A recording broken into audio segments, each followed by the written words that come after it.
The allure of keeping exotic animals in captivity can be captivating, but the potential dangers lurking beneath the surface can be deadly.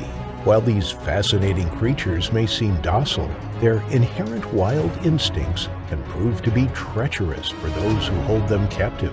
In today's episode, we'll be going over 3 of the most terrifying times an exotic pet attacks. Hit that like button and subscribe right now.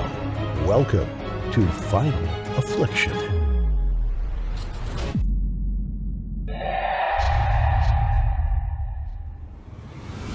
The exotic pet trade is on the rise. More and more people are buying wild and unique animals, with reptiles being no exception. In fact, reptiles account for more than 2.5 million imports each year in the U.S. The mortality rate for reptiles from capture, transport, and arrival in the U.S. can be as high as 70%, but this doesn't stop some people from buying them. 42-year-old Ronald Huff lived in an apartment in Newark, Delaware. He was an ex-soldier who lived alone. Although he wasn't technically alone, he had a growing collection of 7 monitor lizards. These prehistoric reptiles were free-roaming, allowed into the kitchen, the dining room, and the bedroom. They ambled along, their heads swaying from side to side, their long whip-like tails dragging behind them. Some of them had grown up to 6 feet long. They looked like Komodo dragons, fearsome and powerful, but to Ronald, they were his family. He had raised them from youngsters, held them and cradled them in his arms, nurtured them. He bred cockroaches in his apartment to feed the lizards, a way of keeping costs down for his growing collection. He also tossed them pieces of raw chicken, which they gulped down without chewing. They were feisty. Each grappled with the others to get a bite. He was a quiet man, keeping himself to himself. He worked at Martin Oldsmobile in Newark and readily became animated when talking about his pet lizards. He was even known as Lizard Boy due to his passion for the venomous reptiles. Some days he would go into work sporting fresh cuts and grazes, as the lizards occasionally bit him. He showed them off to his colleagues. It was all part of the life he had chosen when he took in the reptiles over the years. He was lucky that they were only minor bites inflicted by the lizards, and he was lucky that their venom wasn't enough to kill a man. But one day, his luck ran out. No one knows for sure what happened on January 16, 2002, but Ronald's neighbors, Jeff Wildonger, detected a smell filling his bathroom. It was coming in through the hollow walls from Ron's apartment and into his, a smell of rotting flesh, the smell of decay. Ronald hadn't been seen for days. The following is merely a suggestion of what could have happened to Ronald. It is a dramatization, and although it has happened before, no one knows for sure if this is how it played out this time. It was feeding time. Ronald walked over to his refrigerator and opened the door. The monitor lizards knew the routine. The sound of the fridge door opening induced the anticipation of food. Saliva filled their mouths as they eyed Ronald hungrily. He bent down to take out the tub of raw chicken. As he did so, one of the monitor lizards snapped at him. It caught him on the arm and drew blood. Ronald recoiled and jumped up. His startled reaction only spurred the others on. They were crawling around his feet. Some began to pull themselves up onto their hind legs, trying to climb up Ronald to reach the raw meat. Their excitement was dangerous.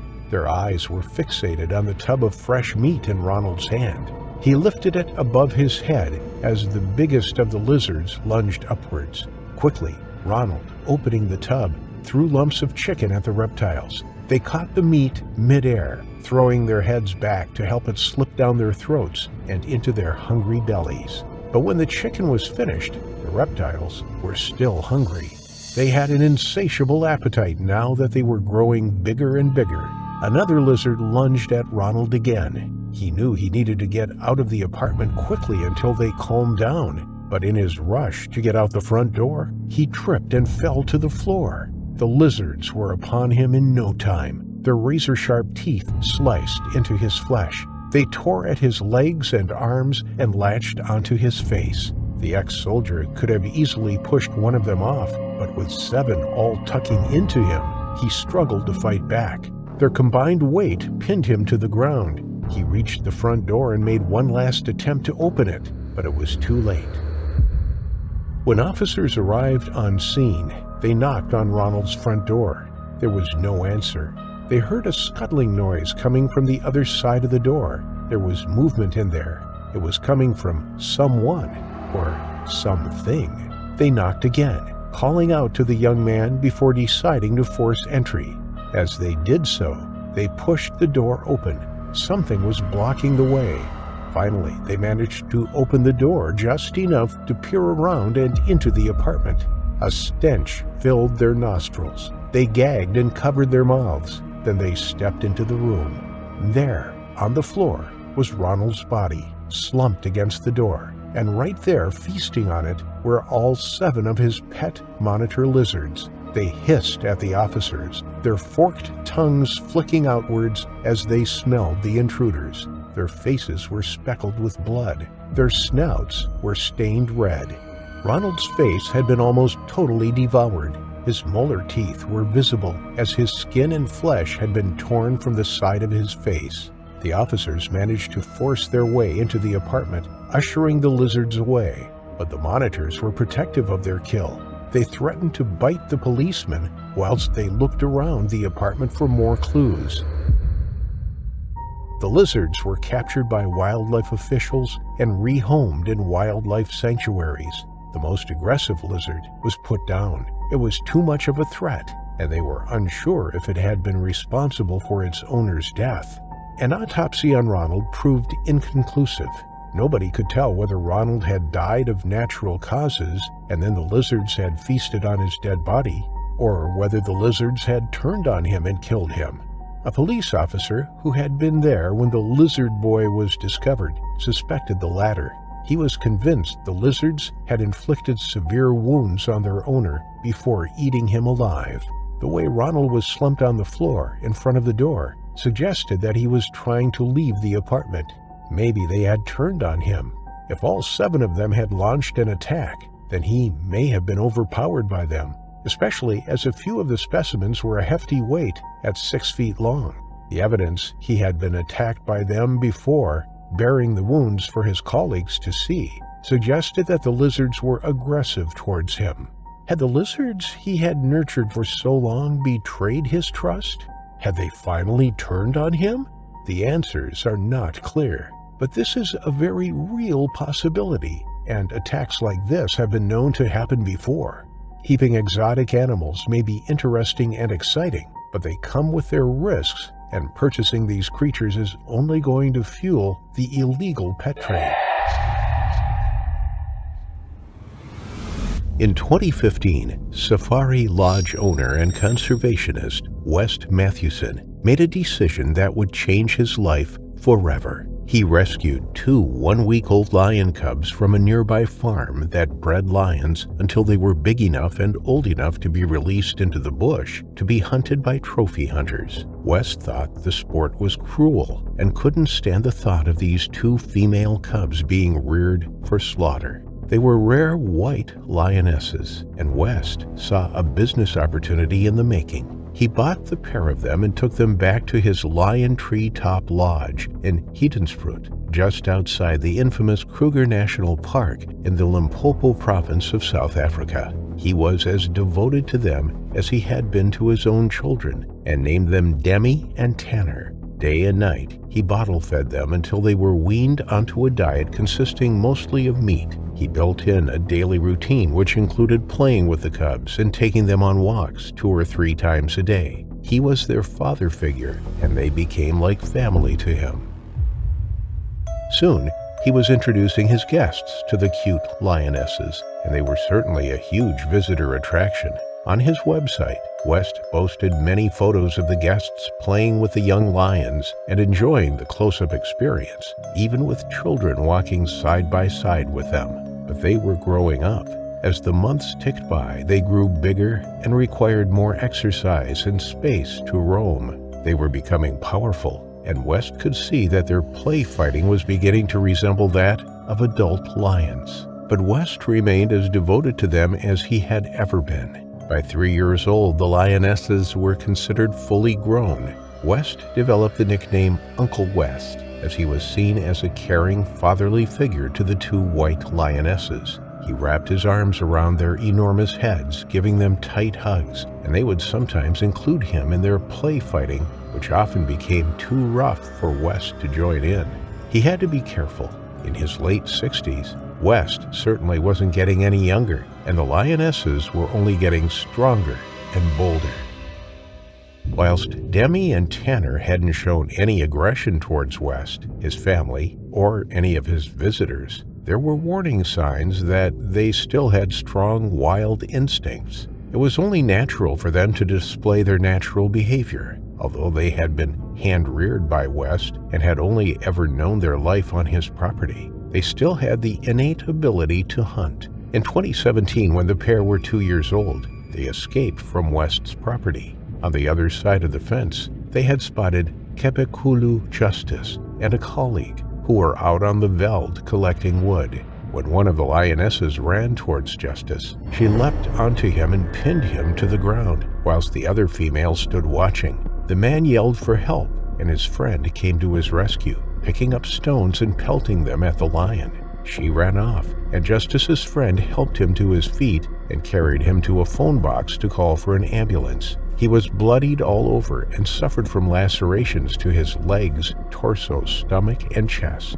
The two men made it to the hospital, but Justice, who was a diabetic, died a few days later. It was a tragic incident, and doctors couldn't say whether his death was definitely due to the attack or his underlying health condition. In response to the awful incident, West said that he was sure that the lioness just wanted to play, and if she had wanted to kill him, then he would have been dead in 5 seconds. Whether that statement was true or not, it still shows the raw power that both Demi and Tanner possessed. They were, at the end of the day, wild animals, despite being tamed. West was probably right. A single bite to the man's neck would have sealed his fate in a matter of seconds, but it served as a stark warning to the dangers of keeping such animals in your care. West had a great responsibility to the general public, but there was no way of completely taming a lion. They were too powerful to be held back, and West wanted them to have the freedom to roam on his land. But fast forward to August 2020, when the two lionesses were 5 years old and West was 69, and history was about to repeat itself. West called for the lions as he took his daily stroll through his land, and Demi and Tanner came trotting over. West's wife, Gil, followed behind him in their car. The sun was shining and there was a gentle breeze rattling through the thick, scruffy brush. The sounds of the African bush were alive as the three of them walked along in silence, as they did every day. It was an incredible sight for Gil, watching her husband walking through the African bush, flanked by two enormous white lionesses. It was a dream come true for West. He was always a keen conservationist, and owning a property in the greater Kruger area, where he was able to interact with the animals, was everything he had ever wished for. But something was about to go horribly wrong. During the walk, the two lionesses began play fighting. It was something they regularly did. They were constantly testing each other's strength and fighting skills. It was natural behavior, but they were getting more aggressive with one another. West stood still whilst the two females grappled with one another. He could hear their guttural growling as they pinned each other to the ground and gnawed on each other's fur. He could tell they weren't holding back as much as they used to do. This was definitely a play fight West didn't want to get involved with. But it turned out the 69-year-old didn't have a choice. Like two overly excited children going a step too far, Demi and Tanner were getting more and more rowdy. Suddenly, one of the females leapt off the other one and launched itself at West. He was immediately flattened by her. The air was knocked from his lungs as he was thrown to the floor. He hadn't had time to protect himself, as the action was totally unexpected. Clouds of dust kicked up as the lioness began mauling West. He shouted at her to stop, but she continued biting him.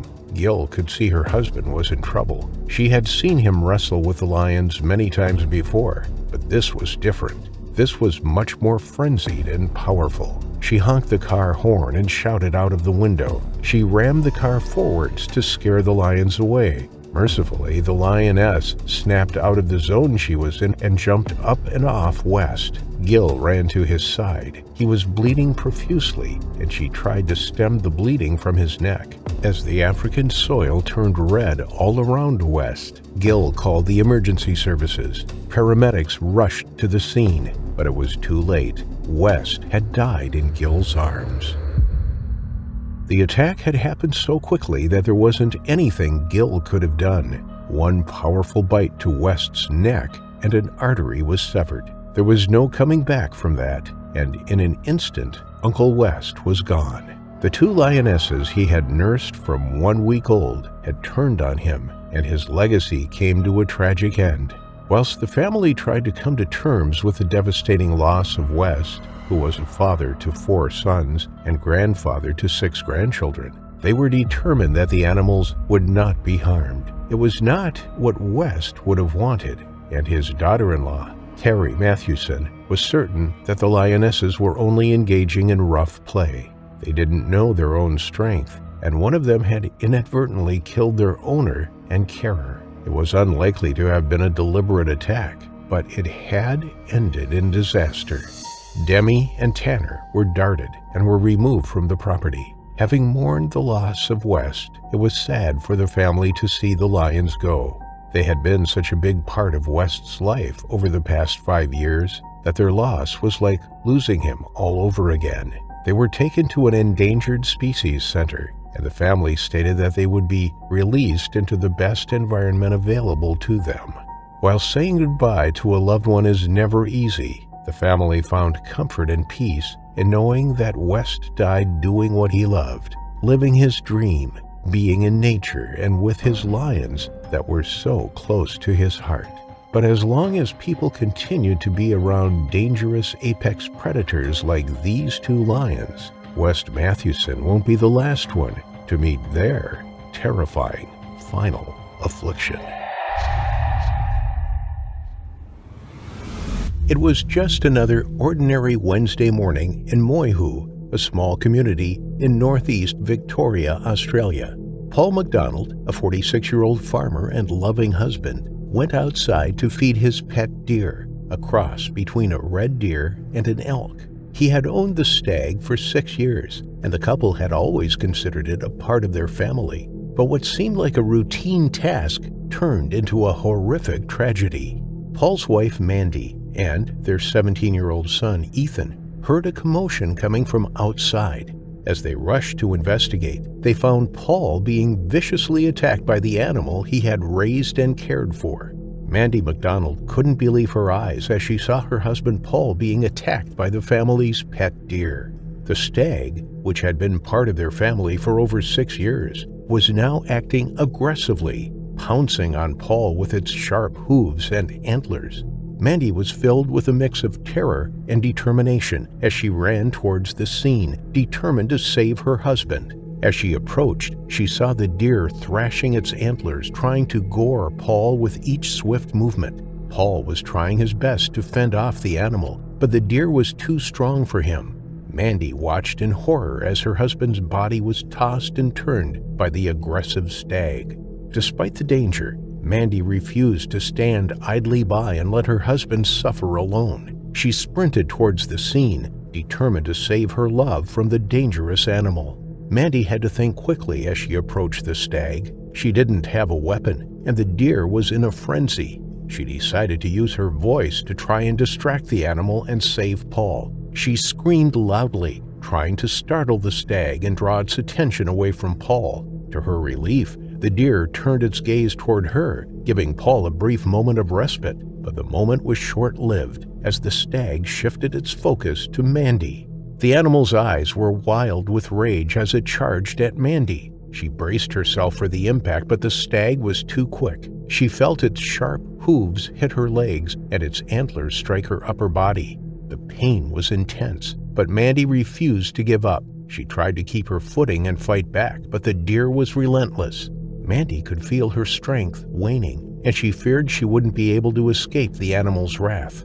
Just when all the hope seemed lost, she heard the sound of footsteps rushing towards her. She looked up and saw her son Ethan, armed with a large slab of wood. Ethan swung the wood with all his might, striking the deer in the head and causing it to stumble. The stag shook its head, trying to regain its balance, but Ethan continued to strike it until it finally retreated and rushed back to the house to call for help with his mother. As the responding officers arrived at the scene, they were met with a frightening sight. In front of them stood the family's pet deer, towering over the fallen body of Paul MacDonald. The deer was acting aggressively, his massive antlers raised in a threat display as he guarded his prey. The officers approached cautiously, weapons drawn, trying to assess the situation and determine the best course of action. They could see that Paul was badly injured, with obvious wounds on his body, and they knew they needed to get to him as quickly as possible. But the deer was not willing to let them get close. He was agitated, snorting, and stamping his hooves, and the officers could see the wild look in his eyes. It was a surreal and frightening moment, with the peaceful countryside around them punctuated by the sound of the deer's aggressive grunts. The officers were aware of the danger posed by the deer and the fact that mating season was in full swing, increasing the animal's aggression levels. They knew they needed to act quickly to protect themselves, as well as the paramedics who were already en route to help Paul. The deer continued to act aggressively even as the officers approached, and it soon became clear that they would not be able to get close to Paul without risking their own safety. In a split-second decision, the officers took action to neutralize the threat, firing their weapons and bringing the deer down. The sudden sound of gunfire echoed through the valley, shocking the peaceful surroundings into silence. The deer fell to the ground, motionless, and the officers were finally able to get close to Paul, but it was too late. Despite their best efforts, the farmer could not be saved, and he was pronounced dead at the scene, the victim of an attack by his own pet deer. The officers remained on the scene, securing the area and assisting the paramedics as they arrived to attend to Mandy MacDonald, who had been badly injured in her attempt to save her husband. The small community of Moihu was in shock, grappling with the tragic events that had taken place on their doorstep. And as the investigation into the attack began, the question on everyone's mind was how something like this could have happened, and what could have been done to prevent it. Deer experts had mixed reactions to the attack.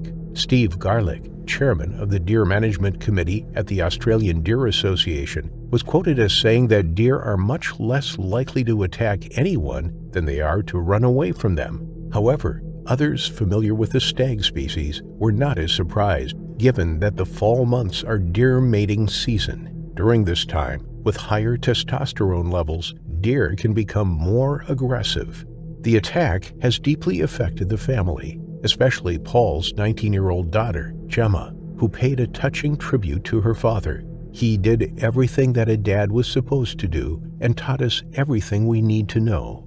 Her mother remained in a critical condition at Melbourne's Alfred Hospital for over a month before miraculously making a full recovery.